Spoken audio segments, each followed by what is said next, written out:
Vous avez donc décidé de censurer ce débat budgétaire en éliminant près de la moitié des amendements déposés par l'opposition. Quel hasard! Vous utilisez des prétextes fallacieux, puisque vous aviez accepté des amendements semblables en avril, et que vous en acceptez d'autres aussi semblables aujourd'hui même, avec les mêmes défauts prétendus, mais déposés par la majorité.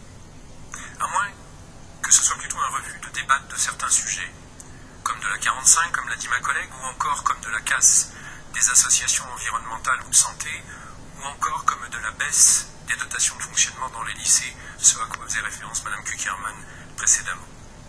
Pourtant, vous êtes sûr d'avoir une majorité absolue pour les rejeter, ces amendements, à moins que vous ne soyez plus si sûr. Y aurait-il du tangage dans la majorité sur certains sujets? Votre dogmatisme a de plus en plus de mal à convaincre au sein même de cette majorité. Monsieur Wauquiez, la sagesse populaire dit, je cite, que l'autoritarisme est la preuve d'un manque d'autorité naturelle, dont acte. Vous êtes le champion de la communication politique et on l'a vu dans les slides présentés tout à l'heure, mais l'action politique c'est une autre affaire. Vous accusez vos prédécesseurs d'avoir augmenté la fiscalité de 400 millions d'euros en 10 ans. Vous omettez, avec une mauvaise foi fabuleuse, le transfert de fiscalité lié au transfert de compétences.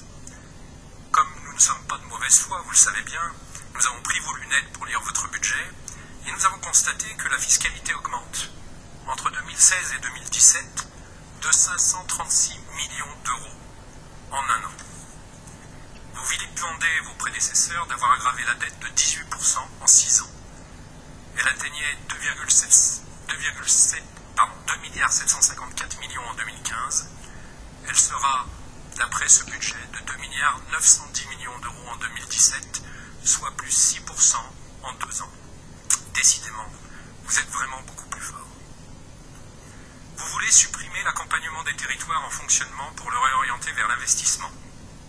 En réalité, les dépenses de fonctionnement financées par la région sur les territoires ne représentaient que 25% de l'ensemble des dépenses. Une majeure partie de ces dépenses, d'ailleurs, ne concernait pas l'ingénierie, comme vous le dites, mais des projets réels des territoires, notamment en économie et en culture, qui ne pouvaient pas relever de l'investissement. Mais, en pratique, si la région ne participe plus au financement du fonctionnement dans les territoires, ce sont donc les collectivités locales qui vont devoir le faire. Comme leurs budgets sont aussi de plus en plus contraints, leurs dépenses d'investissement sur leur territoire baisseront d'autant. La nouvelle orientation régionale subira donc la dure loi des vases communicants et l'effet local sur l'investissement sera au mieux nul. Vous faites aussi le chantre de la création d'emplois par l'investissement, en annonçant 4 milliards d'euros de plan de relance sur 5 ans pour 70 000 emplois. Puis vous dites 10 emplois, directs ou indirects, par million. 4 000 fois 10, ça fait déjà plus que 40 000. Les régions avaient investi 4,667 milliards d'euros en 6 ans, ce qui ramené à 5 ans donne 3 889 millions. Votre plan de relance porte donc sur une différence de 111 millions d'euros en 5 ans, soit, multiplié par 10, 1110 emplois.